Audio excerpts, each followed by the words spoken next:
नमस्कार, आपल्या सगळ्यांचं स्वागत. मी मिलिंद भागवत आणि माझा विशेषमध्ये आज आपण एक वेगळा मात्र खूप महत्त्वाचा आणि राज्यातल्या लाखो शिक्षकांच्या जिव्हाळ्याचा विषय घेऊन आलेलो आहोत. खरं तर कायम विना अनुदानितमधून कायम हा शब्द वगळला गेला तरी विना अनुदानित शाळांच्या समस्या काही कायमस्वरूपी संपलेल्या नाही. त्या जवळपास कायम आहेत आणि शिक्षकांच्या तर जास्तच. आता सरकारनं अशा शाळांमधल्या शिक्षकांच्या पगाराच्या 20% अनुदान देण्याचा निर्णय जाहीर केला. असं असलं तरी तो अपुरा आहे. खरं तर हे डिसेंबरच्या आधीच होणार होतं, मात्र बजेटमध्ये तरतूद नव्हती आणि अन्य अनेक गोष्टी होत्या, त्यामुळे त्याला इतका विलंब लागला. मात्र हे 20% जरी दिलं असलं सरकारनं तरी बाकीचा पगार संबंधित शिक्षण संस्था स्वतःच्या पद्धतीनं देणार आहे. सरकारच्या एकूण बजेटच्या साधारण 45 ते 50% बजेट हे शिक्षण क्षेत्राचं आणि त्याच्याही पुढे जाऊन त्यातही म्हणजे साधारण 55,000 कोटींचं हे बजेट आहे असं जर का आपण गृहीत धरलं तर त्यातलं सुमारे 47,000 कोटींचं बजेट किंवा तरतूद ही केवळ शिक्षकांच्या पगारापोटी खर्च होते. आता सरकारने 20% जे अतिरिक्त द्यायचं मंजूर केलं आहे त्यात 194 कोटींची भर पडणार आहे. म्हणजे तेवढे पैसे सरकारला अधिक द्यावे लागतील. पण ती सुद्धा खरं तर अपुरी रक्कम आहे. त्याने शिक्षकांची गरज भागणार आहे का? भागणार आहे तर किती प्रमाणात भागणार आहे? आणि मग जे काही राहणार आहे तर त्याचं नेमकं काय होणार? या शिक्षकांना योग्य पद्धतीनं पगार कधी मिळणार? आणि या संदर्भात आपण बोलणार आहोत. शिक्षक आमदार विक्रम काळे आपल्यासोबत पुढच्या काही मिनिटांमध्ये या चर्चेत सहभागी होतील. शिक्षक सेनेचे ज्ञानेश्वर शेळके माझ्याबरोबर स्टुडिओत आहेत. विनाअनुदानित संस्थाचालक संघटनेचे SP जवळकर आपल्यासोबत या चर्चेत पुढच्या काही मिनिटात येणार आहेत. आणि विनाअनुदानित कनिष्ठ महाविद्यालय कृती समितीचे अध्यक्ष मारुती सूर्यवंशी हे देखील या चर्चेत सहभागी होत आहे. सगळ्यात सुरुवातीला ज्ञानेश्वर शेळके जे शिक्षक सेनेचे पदाधिकारी आहेत त्यांच्याकडे जाऊयात. ज्ञानेश्वरजी, सरकारने म्हणजे तुमची जवळजवळ 15-17 वर्षांपासूनची मागणी होती, काही झालं नाही. आता किमान 20%ची तरी मागणी सरकारनं पूर्ण केली. तुम्ही समाधानी आहात का? तुम्हाला असं वाटतंय की हे काही पुरेसं नाही? प्रसन्नाजी, हे अतिशय तुटपुंजी पगार आहे आणि याने अक्षरशः शिक्षकांच्या तोंडाला पाणी पुसल्यासारखं आहे. आणि खरं तर 15, 16, 17 वर्षापासून शिक्षक आपल्या शाळांमध्ये विना वेतन काम करतो आहे. तो आपल्या अगोदरच्या सरकारच्या अक्षरशः कोलांटुड्या घेऊन धोरणांना बळी पडलेला आहे. आज जर परिस्थिती पाहिली महाराष्ट्रामध्ये तर शिक्षक, मुख्याध्यापक आणि शिपाई हे ट्रेनमध्ये गोळ्या बिस्किट विकण्याचं काम करत आहेत. कोण अंडा भुर्जीची गाडी लावलेली आहे, कोण वडापावचं दुकान टाकलेलं आहे. असे अनेक असे आपल्या उपजीविकेसाठी शाळा संपल्यानंतर काम करतायत.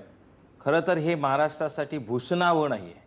आज तावडे साहेबांनी जे काही 20% अनुदान दिलं त्यांचा आम्ही आभारी आहोत. प्रश्न असा आहे, परंतु तावडे साहेब, तुम्ही 2 वर्षापूर्वी आमच्या आंदोलनाला येऊन आमच्यामध्ये बसत होता, आमच्या बरोबर घोषणा देत होता. तुम्ही म्हटलात मी जर का चुकून आमचं सरकार आलं, मी जर शिक्षण मंत्री झालो तर पहिला प्रश्न तुमचा आम्ही सोडेल. बरोबर सर, तुम्ही तुमच्या शब्दाला जागला नाहीत.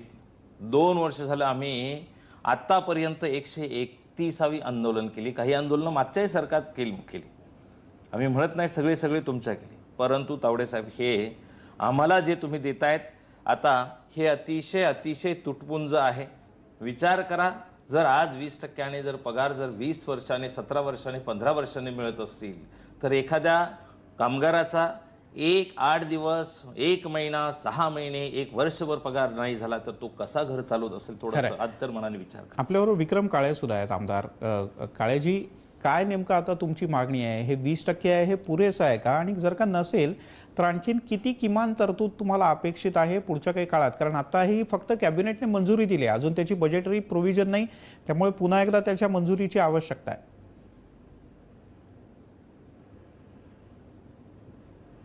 त्यामध्ये हा जो निर्णय झालाय, मला वाटतं दुधावरची जी काही मागणी होती ती ताकावर काढण्याचं काम या सरकारने केलेलं आहे. एकतर प्रचलित धोरण आहे की पहिल्या वर्षी शाळा अनुदान पात्र ठरली 20%, दुसऱ्या वर्षी 40%, तिसऱ्या वर्षी 60%, चौथ्या वर्षी 80% आणि 5व्या वर्षी 100%.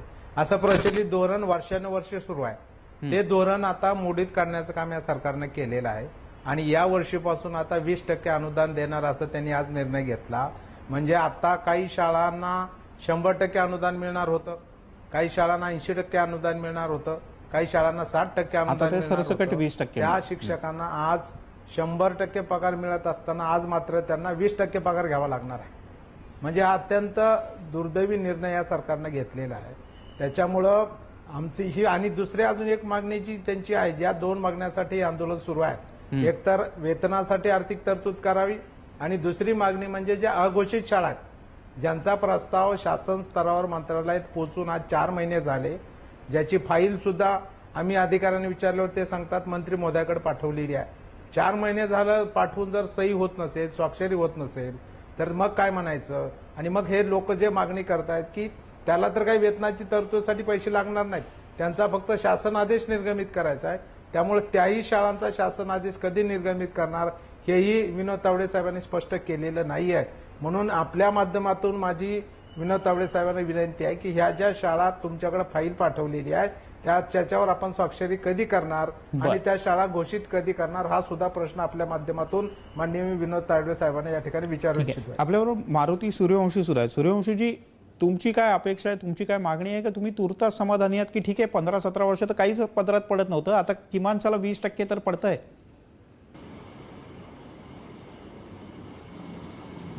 आज जो निर्णय घेण्यात आला महाराष्ट्र शासनाचा यावरती आम्ही पूर्णतः समाधानी नाही. घोषित आणि अघोषित अशी एक फूट पाडण्याचं सरकारने या ठिकाणी डाव मांडलेला आहे.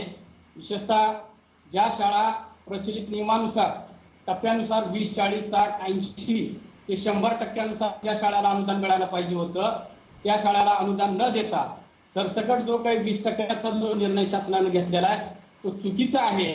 आमचा जो शिक्षक बांधव आहे तो गेली 15 ते 16 वर्षे या ठिकाणी तो काम करतोय. टायर्ड आणि रिटायर्ड व्हायची त्याच्यावरती वेळ आलेली आहे. सेवानिवृत्तीच्या काही उंबरठ्यावरती आमचे शिक्षक बांधव आलेले आहेत. त्यांना कधी अनुदान 100% मिळणार. तावडे साहेबांनी विरोधी पक्षामध्ये असताना विधान परिषदेमध्ये 100% अनुदान द्या अशी घोषणा केली होती. एवढंच नाही तर मूल्यांकन नंतर करा. आता काय एवढा बदल झालाय तावडे साहेबांमध्ये? अहो की ते म्हणतात की 194 कोटीचा बोजा, 194 कोटीचा बोजा नव्हे, तो तर आमचा अनुदानाचा हक्क आहे. आणि या शासनानं जी घोषित आणि अघोषित पात्र आहे, मूल्यांकनात ज्या शाळा पात्र झाल्यात त्याला जे अनुदान देणं गरजेचं आहे, परंतु अघोषित आणि घोषित हा नव्या वादाला त्यांनी फोडणी टाकलेली आहे. घोषित आणि अघोषित त्यांनी प्रश्न बाजूला ठेवावा आणि ज्या पात्र झालेल्या शाळा त्या शाळांना 100% वयोमानानुसार त्यांना अनुदान द्यावं. एवढंच नाही तर ज्या आमचा बांधव जाफराबादमध्ये सूर्यवंशीजी मी येतो परत तुमच्याकडे. आमदार काळे जे आहेत त्यांना पुढच्या 5 मिनिटात गाडी पकडून जायचं आहे. त्यांच्याकडनं आपण 1-2 प्रश्न त्यांच्याकडनं तातडीनं घेऊयात आणि मग मी पुन्हा एकदा तुमच्याकडे येतो. आमदारजी, आता ठीक आहे आत्तापर्यंत काहीच मिळत नव्हतं, आता 20% मिळालं आहे.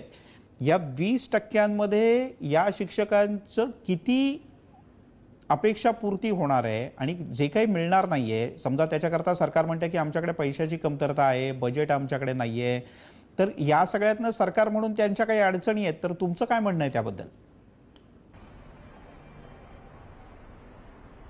नाही, माझं म्हणणं अगदी तुम्ही म्हणताय ती मुद्दा अगदी बरोबर आहे. पण माझं म्हणणं हे आहे की सरकारनं ह्या शिक्षक संघटनांना बोलवून, शिक्षक लोकप्रतिनिधींना बोलवून चर्चा तरी करावी. बाबा आमच्याकडे ही परिस्थिती आहे, आज दुष्काळजन्य परिस्थिती आहे, तिकडे आमचा पैसा खर्च होतोय, आज आमच्याकडे आर्थिक परिस्थिती ठीक नाही आहे, आम्ही ह्या तारखेला ह्या दिवशी ह्या महिन्यामध्ये याच्यासाठी आम्ही आर्थिक तरतूद करू, तुम्ही थोडं थांबा, असा तरी विश्वासाचा शब्द माननीय मुख्यमंत्र्यांनी सांगितला तर शेवटी आम्ही पण माणसं आहोत ना, आम्ही ऐकतो ना, आमचे शिक्षक सुद्धा त्या ठिकाणी ऐकतील. आता मी साधं मगाशी म्हटलं की ज्याला पैसे लागणार नाहीत, जे म्हणजे फक्त त्याच्यावर स्वाक्षरी करायची आणि शासन आदेश GR काढायचा आहे की त्याला आज GR काढल्यावर आज पैसे द्यायची गरज नाही.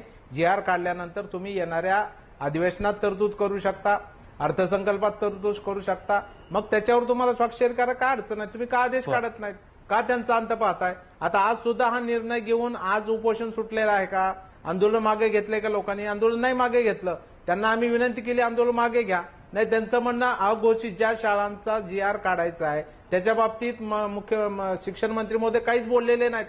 वर्तमानपत्र प्रेसला सुद्धा प्रिंट मीडियाला त्यांनी काही सांगितलं पण नाही. मग तुम्हाला- म्हणून या माध्यमातून माननीय विनोद तावडे साहेबांना माझी विनंती राहील हो. की ज्या शाळा घोषित व्हायच्यात, दुसरा मुद्दा हा पण आहे की जे कनिष्ठ महाविद्यालयांचं मूल्यांकन झालं त्यांचे सुद्धा प्रस्ताव आज त्या ठिकाणी शिक्षण आयुक्त कार्यालयाकडून शासनास पाठवले असं सांगतायत. हो. तिथं सुद्धा जवळपास 25 दिवस आमच्या शिक्षकांनी त्या ठिकाणी आंदोलन केलेलं होतं. आता ते प्रस्ताव इथं आले तर त्यांना कधी अनुदान देणार हेही त्या ठिकाणी स्पष्ट नाहीये. बरोबर. किंवा त्यांची जवळकर यादी सर- कधी आपण जाहीर करणार हो. हे सुद्धा असे- त्या ठिकाणी स्पष्ट नाही. म्हणून माझं आमदार- या निमित्तानं शासनाला विनंती राहील आपल्या बरं. माध्यमातून की ठीक हे आहे. 3 जे मुद्दे आहेत ते स्पष्ट करावे. एक तर ठीक आहे. 20% देणार ते कधीपासून देणार. हो, बरोबर. दुसरं ह्या ज्या शाळा घोषित आहेत त्या शाळा कधी घोषित करणार. घोषित आणि अघोषितचा कनिष्ठ तुम्ही महाविद्यालयाच्या म्हणताय तो मुद्दा. आपण अनुदान- जवळकर आहेत अनुदानाच्या आपल्याबरोबर बाबतीत आपला काय संस्थाचालकांचे निर्णय आहे? प्रतिनिधी आहेत. जवळकरजी, काय वाटतंय, तुम्ही चर्चा ऐकता मगापासून, तुम्हाला असं वाटतंय सरकार याच्यात गंभीर आहे खरंच मार्ग काढण्याकरता म्हणून 20% तरी केलंय का, काय नाहीये, तुम्ही समाधानी नाहीये अजिबात? मला असं वाटतं मी अजिबात समाधानी नाही. कारण प्रचलित नियमाप्रमाणे बऱ्याचशा 16, 17 वर्षाच्या शिक्षकाच्या नोकऱ्या झालेल्या आहेत. आज आम्ही पेंडॉलमध्ये उपोषणाला बसल्यानंतर मला 54 वर्षे वयाचे आमचे विजय खेळकर म्हणून शिक्षक भेटले. आज जर त्याला 20%ची तरतूद असेल तर त्याच्या रिटायरमेंट पर्यंत बिचाऱ्याच्या 80% पर्यंत तो पगारात जाऊ शकतो. त्याची पेन्शन कशी फिजिबल होईल, त्याला अनेक अडचणी येतात. आमच्या इथं मगाशी अन्य वक्त्यांनी उल्लेख केल्याप्रमाणे की पार्ट टाइम काम करून, ऑड जॉब करून ते उपजीविका करतात. आणि आता घोषित आणि अघोषित ह्या दोन्हींचाही एकाच वेळेस निर्णय झाला पाहिजे.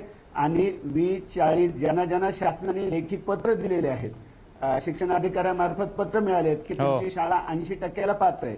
आणि जर 80%ला पात्र असेल आणि 20% तुम्ही त्यांच्या हातावर टिकवणार असेल, त्यांच्या आयुष्याच्या भविष्याच्या मध्ये मोठं प्रश्नचिन्ह निर्माण करत असेल आणि शासनावरती हा बोजा फिजा काही नाही. आमचं स्पष्ट म्हणणं आहे की जर समजा अनुदानित शाळेतले आमचे शिक्षक लाखो करोडो रुपये टॅक्स भरत असतील तर तोच पैसा आमच्या अनुदानित शाळेतल्या शिक्षकांनी भरलेला पैसा विनानुदानित शिक्षकांच्या आमच्या बांधवांच्या घरात जर गेला तर ती आनंदाची. आणि शासनाने कधीही बोजा समजू नये. ही इन्व्हेस्टमेंट आहे, ही नवी पिढी घडवण्याची जबाबदारी आहे आणि ती जबाबदारी शासनाने पार पाडावी. आणि विशेषतः मराठवाड्याच्या 5 जिल्ह्याचा आम्ही आढावा घेतल्यानंतर, ज्या विभागामध्ये मी काम करतो विनानुदान चळवळीचं, त्याच्यामध्ये आम्हाला लक्षात आलं की या 5 जिल्ह्यातल्या जास्तीत जास्त शाळा अघोषित आहेत. जवळपास 338 शाळा अघोषित आहेत. एकूण 686 पैकी औरंगाबाद, जालना, बीड, परभणी आणि हिंगोली या 5 जिल्ह्यातल्या यांचं भवितव्य जर समजा प्रश्नांकित राहिलं तर मला असं वाटतं शासनाने न्याय दिल्यासारखं होणार नाही. आणि तो शासनाने द्यावा अशी आमची निक्षून मागणी आहे. बरं, शेळकेजींच्या कडे जाण्यापूर्वी काळेजी तुम्ही मुद्दा मांडा तुमचा. नाही, मी हेच म्हणत होतो की आता शाळा उद्यापासून सुरू होत आहेत. बरोबर. एक चांगला मेसेज या निमित्तानं शिक्षण क्षेत्रामध्ये गेला असता, शिक्षकामध्ये गेला असता. आज काहीसा दिलासा मिळालाय हे आम्ही मान्य करतो, हे काय आम्ही पूर्णपणे नाकारत नाही आहे. परंतु ज्या पद्धतीनं निर्णय घ्यायचा होता तो झाला नाही. ठीक आहे, लोकशाहीमध्ये असं घडतं. परंतु जो दुसरा मुद्दा अतिशय महत्वाचा आहे की जर तो शासन आदेश निर्गमित झाला तर त्या सगळ्या शिक्षकांचा जीव भांड्यामध्ये पडेल किंवा माझी शाळा आता पात्र ठरलेली आहे, आज ना उद्या मला अनुदानाची तरतूद त्या ठिकाणी होणार आहे. परंतु हे सातत्यानं प्रस्ताव जातात, पुन्हा त्याची तपासणी होते. याच्यामध्ये आमचे शिक्षक कर्मचारी एवढे हैराण झालेले आहेत की त्यांना तो जीव नकोसा झालेला आहे. म्हणूनच गजानन खरासारखा शिक्षकाचा बळी त्या ठिकाणी पण गेला. मग काळेजी, आता 20% जे मिळालंय त्याच्यानंतर तुम्ही आता असं म्हणालात की शिक्षकांनी अजून आंदोलन मागे घेतलं नाही, उद्यापासून शाळा सुरू होणार आहे, तर तुम्ही शिक्षकांना असं आवाहन करू इच्छिता की तुर्तास तरी आंदोलन थांबवा, म्हणजे शाळा तरी सुरू होतील आणि 20% पदरात पडले तर पुढच्या करता परत खटपट करू सगळे मिळून. आम्ही शिक्षक जे आंदोलन करते आहेत त्यांना पण विनंती केलेली आहे. आणि परंतु त्यांचं म्हणणं आहे की आमदार साहेब आम्ही आता उपोषण मागे घेतलंय, परंतु जे आमचं साखळी धरणे आंदोलन आहे ते त्या ठिकाणी चालू राहणार आहे. जर विनोद तावडे साहेबांनी उद्या स्वाक्षरी केली आणि यादी जाहीर केली तर हे आंदोलन आम्ही मागे घेऊ असंही त्यांनी त्या ठिकाणी सांगितलेलं आहे. त्यांचाही आंदोलन करण्याचा त्या ठिकाणी आग्रह नाही, परंतु ज्या अघोषित शाळा आहेत त्यांचा जो मुद्दा त्यांनी लावून धरलेला आहे, ज्यासाठी पहिल्यापासून ही मागणी त्यांची मूळ मागणी आहे, हो. ती जर त्या ठिकाणी त्याला वित्त विभागाकडे जायची गरज नाही, त्याला मंत्रिमंडळाकडे जायची बरोबर गरज आहे, नाही, तो बरोबर आहे. विषय मान्य शिक्षण मंत्र्यांच्या किमान अखत्यारीत शाळेला आहे, मान्यता तर त्यांच्या दिली जाऊ स्वाक्षरीने शकते. त्या ठिकाणी बरोबर निर्णय होणार आहे. ज्ञानेश्वर त्यामुळे तो हो. घेतला तर मला वाटतं हा विषय त्या ठिकाणी संपून जाणार आहे. निश्चित. ज्ञानेश्वरजी, तुम्हाला असं वाटतं की केवळ म्हणजे किमान औपचारिक मान्यता तर देऊन टाका, बाकीचं पुढचं पुढे बघू? सर, नुसतं मान्यता देऊन काय होणार नाहीये. एवढ्या दिवसांनी देत आहेत तर त्याचा सोक्षमोक्ष नीटनेटका लावला गेला पाहिजे. खरं तर फुले शाहू आंबेडकरांचं नाव घेऊन आपण मतं मागितलीत. त्यांनी शिक्षणासाठी किती मोठं योगदान दिलं, त्यांच्या नावाने आपण मतं मागितलीत. आणि आज या अगोदरच्या काँग्रेस राष्ट्रवादीच्या लोकांनी काय केलं, आणि तुम्ही सुद्धा 20% देतायत, फार नवीन काही करताय असं मला वाटत नाही. लक्षात ठेवा. बर. कारण आज जाता जाता लोक रिटायरमेंटला जाताना 60 वर्षाची होताना 58 वर्षाची होताना त्यांना कुठेतरी हातात 100% पगार मिळणार आहे. रिटायर आज- झाले, सेवानिवृत्त झालेले आहेत. आज अशी शिक्षकांची अवस्था आहे का जे लग्नावरती आलेले त्यांची लग्न जमत नाहीत, त्यांना कोणी मुली देत नाहीत. काही बिचाऱ्यांची जी काही मुली लग्नावर आलेल्या आहेत त्यांना बघायला लोक येत नाहीत. सर, 17-18 वर्ष म्हणजे 20-25 वर्ष सर साधारणतः गव्हर्नमेंट सर्व्हिस करतो माणूस, त्याच्यामध्ये 2000 पासून तर 2016 पर्यंत जर पगार मिळाला नाही तर किती पैसे वाचले शासनाचे, या अगोदरचे आणि तुमचेही. मग तुम्ही त्यांच्यापेक्षा चांगले आहात तर त्यांच्या कर्माने ते गेलेत, तर ते तुम्ही का किंवा करून तरी चुकीचं दाखवा. करतायत? तुम्ही द्यायलाच पाहिजे होतं प्रचलित नियमानुसार. तुम्ही हे कारण कधीही सांगू नका. हा आमचा हक्क आहे आणि ते तुम्हाला द्यावंच लागेल. लक्षात बरं, ठेवा. सूर्यवंशीची शेवटचं 1 मिनिट आहे तुमच्याकडे. बोला. हॅलो. हा बोला मारुतीराव. हां, अनेक शिक्षकाचे या ठिकाणी संसार मोडलेले आहेत आणि शासनानं आमच्या या शिक्षकाचा अंत घेऊ नये. ज्या घोषित शाळाचा अघोषित शाळेचा जो विषय आहे तो सरसकट मार्गी लावावा आणि ज्या सर्व शाळा आहेत त्या शाळा पूर्ण अनुदानित 100% अनुदानित कराव्यात. मी एक मुद्दा मांडतोय. विदर्भातील ज्या काही शाळा आहेत 117 शाळा घोषित करण्यात आल्या, अघोषित मधल्या घोषित मध्ये टाकण्यात आलेले आहेत. मग विदर्भाला न्याय आणि मराठवाडा आणि पश्चिम महाराष्ट्रावरती हा कसला अन्याय आहे? या बाबतीत सध्या खुलासा माननीय शिक्षण मंत्री महोदयांनी करावा. त्या उपरही बोलतोय, आमचा उच्च माध्यमिकचा बांधव गेली 16 वर्ष विना वेतन हा काम करतोय. वेटरचं काम करण्याची त्याच्यावरती वेळ आलेली आहे, शेतामध्ये काम करण्याची त्याच्यावरती वेळ आलेली आहे, ऑटो रिक्षा चालवायची त्याच्यावरती वेळ आलेली आहे. ज्ञानदानाचं काम जर असा शिक्षक करत असेल तर या महाराष्ट्र शासनाच्या सरकारला थोडं तरी वाटलं पाहिजे काहीतरी. आमच्या उच्च माध्यमिकच्या ज्या फाईल आहेत 14ला मूल्यांकनाचा प्रश्न निघाला, त्या फाईल आयुक्ताच्या टेबलवरतीच आहेत. 2 वर्ष झाला आणखीनही त्याच्यावरती निर्णय झालेला नाही.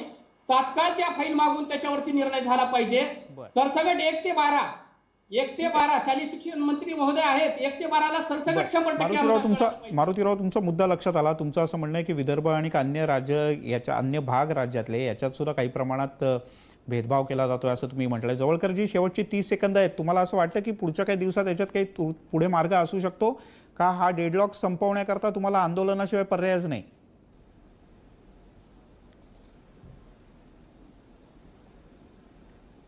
आमच्याकडे 2 पर्याय आहेत. एक म्हणजे पहिला आंदोलनाचा आणि दुसरा जो अत्यंतिक महत्वाचा आहे, जो कायदेशीर आहे. आरटी नुसार केंद्र सरकारने राईट टू एज्युकेशन हा कायदा आणलेला आहे आणि शासनाची जबाबदारी आहे की 6 ते 14 वयोगटातल्या विद्यार्थ्यांना फ्री आणि कंपल्सरी एज्युकेशन द्यायचं. It is the state's responsibility. ही शासनाची जबाबदारी आहे आणि त्या जबाबदारीतून शासन पळ काढत असेल, संवेदनशील राहत नसेल तर आम्ही ठरवलेलं आहे की आम्ही न्यायदेवतेचा सुद्धा दरवाजा ठोठवणार आहे आणि त्याच्या सोबत हे आंदोलन चालूच ठेवणार आहे जोपर्यंत आमचा उपाशी शिक्षक रोजीरोटीला मिळत नाही, त्याला 2 पैसे मिळत नाही, त्यांची घरगृहस्थी चालवण्यासाठी त्यांना 2 रुपये मिळणार नाही. जवळकर सर, आपली वेळ संपली. मार्ग कायम चालू राहील. शेळके सर, मला तुम्हाला वेळ नाही देता येणार कारण आपली वेळ संपली आहे. मात्र या सगळ्या बोलण्यात हे जे सगळे शिक्षक आहेत गेले अनेक वर्ष या क्षेत्रात आहेत, त्यांचं म्हणणं एवढंच आहे की जर का तुम्हाला द्यायचं तर नीट द्या. असं अर्धमुर्ध चतकर पाव असं देऊन शिक्षकांचं भागणार नाही. शेवटी त्यांना त्यांचं घर कुटुंबही चालवायचं आहे, जसं त्यांना शिक्षणाचं पवित्र कार्य करायचं आहे. अन्यथा केंद्र सरकारनं न्यायानं जो शिक्षणाचा हक्क ठरवून दिला आहे, आपण त्या मूलभूत हक्कावरतीच गदा आणतोय का? सरकार शिक्षणावरचा जो खर्च आहे त्याच्याकडे खर्च म्हणूनच बघणार का आता त्याचा गुंतवणूक म्हणून काही सकारात्मक विचार करणार? आपण सगळ्या मान्यवरांनी वेळ दिला, आपल्या सगळ्यांचे मनापासून आभार. या कार्यक्रमात इथेच थांबूया.